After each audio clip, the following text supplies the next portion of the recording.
Hello tout le monde, aujourd'hui on se retrouve pour une nouvelle vidéo concernant le paranormal. Pourquoi elle s'oppose avec la science, pourquoi certains y croient et d'autres non, et enfin que s'est-il passé à l'université Sophia Antipolis à Nice.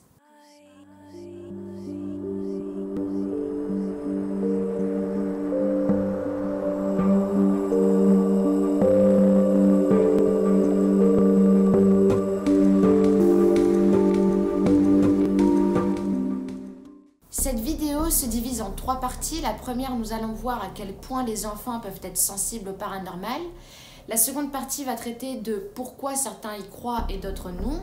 Et enfin, la dernière partie, nous allons voir quel est le point de vue des scientifiques, notamment avec le défi zététique international dont les expériences se sont produites à Nice. Avant toute chose, nous allons définir ce qu'est le paranormal. Donc, ce sont des phénomènes qui ne semblent pas s'inscrire dans les cadres de lois scientifiques actuellement établis. Ces phénomènes peuvent être les phénomènes de perception extrasensorielle, télépathie, prémonition ou encore par exemple la psychokinèse, le fait de mouvoir des objets ou être vivant par la pensée. La médecine magnétique, la géobiologie par la radiesthésie, la divination, voyance, les expériences de mort imminente, les différents moyens de communication avec les morts, les voies électroniques, le Ouija, l'écriture automatique, les apparitions de l'au-delà, le cas des maisons hantées, les phénomènes ovnis ou encore les cercles de culture. Il existe une théorie qui explique que les enfants seraient les plus aptes à croire et à voir ces phénomènes inexpliqués parce que leur innocence leur permettrait de mieux accepter et de moins se poser de questions, c'est-à-dire de ne pas chercher forcément une explication rationnelle comme l'adulte pourrait faire.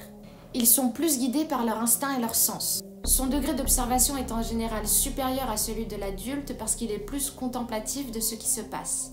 En grandissant, ils sont de moins en moins attentifs à cet environnement parce qu'ils doivent s'épanouir dans un monde terrestre et matériel, jusqu'à arriver à l'âge adulte et à ne plus du tout capter ces informations dans la vie courante. Mais pourquoi justement lorsqu'on s'approche du monde adulte, il est moins possible de croire au paranormal? Faut-il être crédule pour croire à ces phénomènes paranormaux?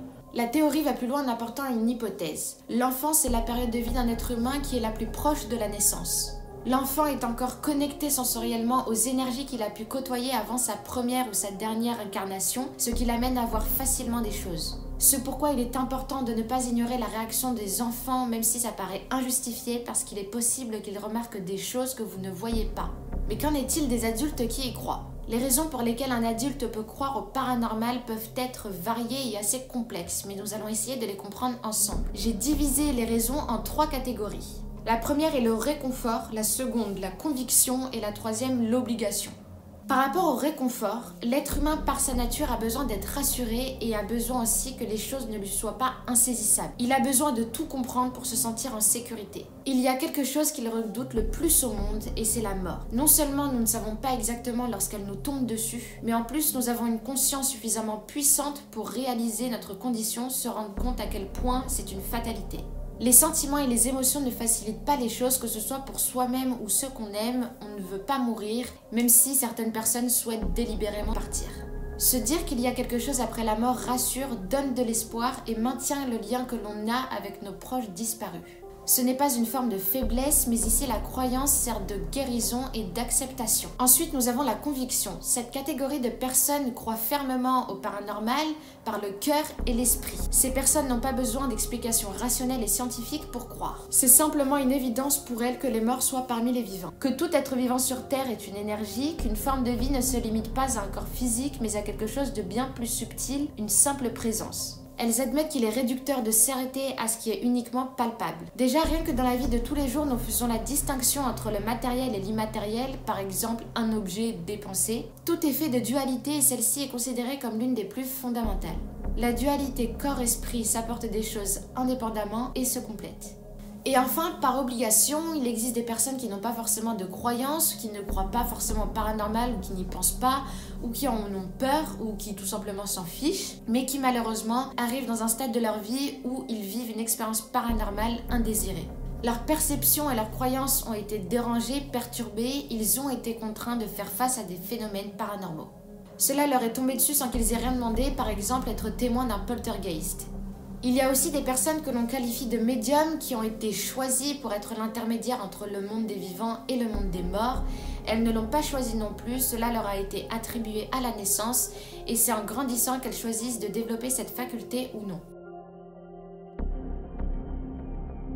La communauté scientifique peut considérer l'étude des phénomènes paranormaux comme étant de la pseudoscience, c'est-à-dire du faux, de la tromperie, des illusions. Le paranormal a souvent été marginalisé. Toutefois, l'étude des expériences inexpliquées trouve désormais une place dans les milieux académiques avec des recherches en conditions expérimentales et contrôlées, notamment dans les domaines de la psychologie cognitive et des neurosciences. Le scepticisme et la zététique rappellent la nécessité de démontrer l'existence de tels phénomènes paranormaux. Le défi zététique international a pour but de mettre en évidence l'existence ou l'inexistence de phénomènes paranormaux. En 1986, le physicien Henri Broch lance le défi en disant aux gens « Si vous avez des pouvoirs paranormaux, prouvez-le ». L'expérience était contrôlée par deux scientifiques, le physicien Henri Broch et l'immunologue Jacques Théodore, ainsi que par le prestidigitateur Gérard Majax, et les tests et les enquêtes étaient réalisés au laboratoire de zététique de Nice à l'université Sophia Antipolis en France. Le raisonnement du prix est le suivant.